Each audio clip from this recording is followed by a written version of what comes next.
Hi, this is Vivian Vande Velde. Welcome to Chapter 4 of Alison, Who Went Away.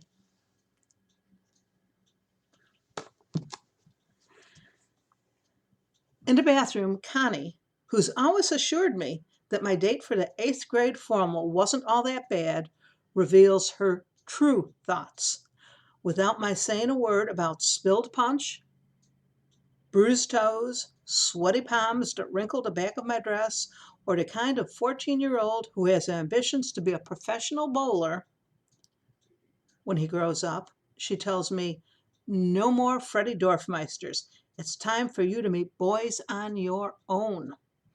Oh, it's time, is it? I say. Today? You're thinking I should start now? What do you think I've been trying to do since the summer between 6th grade and 7th, when you talked me into joining that stupid soccer team, and Danny Stanford kicked the ball into my face and broke my glasses in the first 5 minutes of the first practice, and that was the best day I had? Oh, Sybil, Connie says, that isn't the point at all. The point is that you're not going about this the right way. Connie, of course, never has to go about it at all. Prospective boyfriends seem to drop out of the trees whenever she walks by.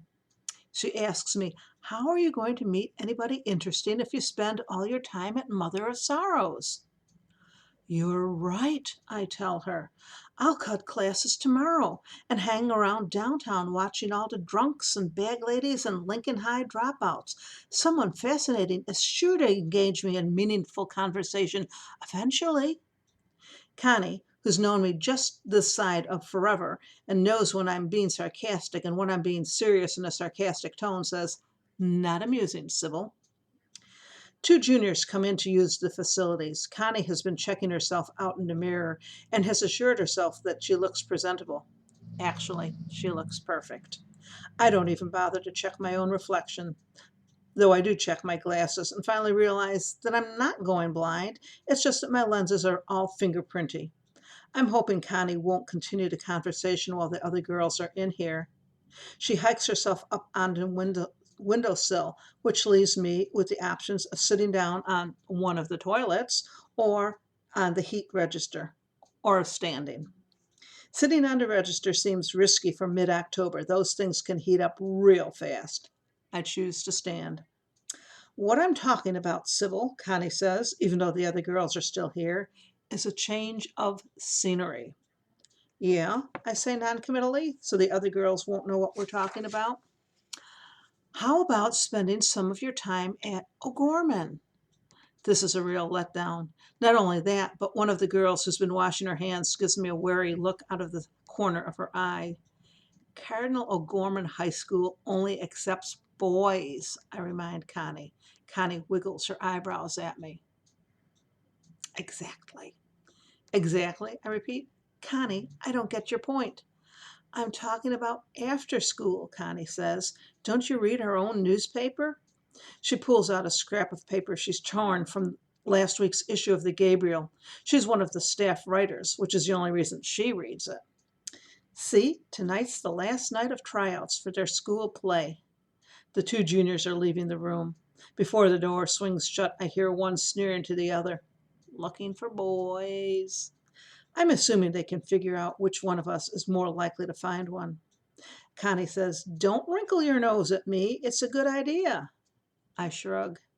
Yeah, except for the fact that I can't sing, I can't dance, and I can't act. Neither can I, Connie assures me. We'll sign up for the stage crew. She leans closer. Think of all the boys that'll be there. And not just the theatrical types, there'll be basketball players wandering around too, peeking into the auditorium between innings. Innings, I mutter to myself, and all the troublemakers who've racked up the tension points. But it does sound interesting. I shake my head. My parents will never let me, I say. Why not? Going out at night? By myself? Most of the rehearsals are right after school. Only the tryouts and the dress rehearsal are at night. She sees I'm not convinced. It's only, what, about a 10-minute walk from here to there? And my mother would pick us up afterwards. What could happen? You don't know how crazy my family's been lately, I tell her. Though she does, because she knows all of us. I'm sorry. because she's known all of us just this side of forever. I know how crazy you've always been, she counters. Which has nothing to do with anything, I tell her. I'm lucky my mother has to work or she'd be homeschooling me. That's how protective she's been since Alison moved out. I'll have my mother talk to her, Connie replies.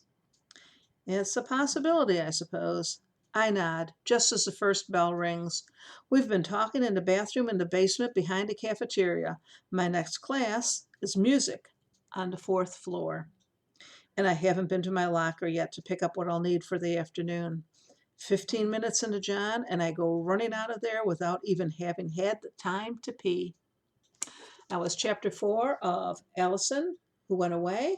I hope you're enjoying the story so far. Meanwhile, stay safe and be kind.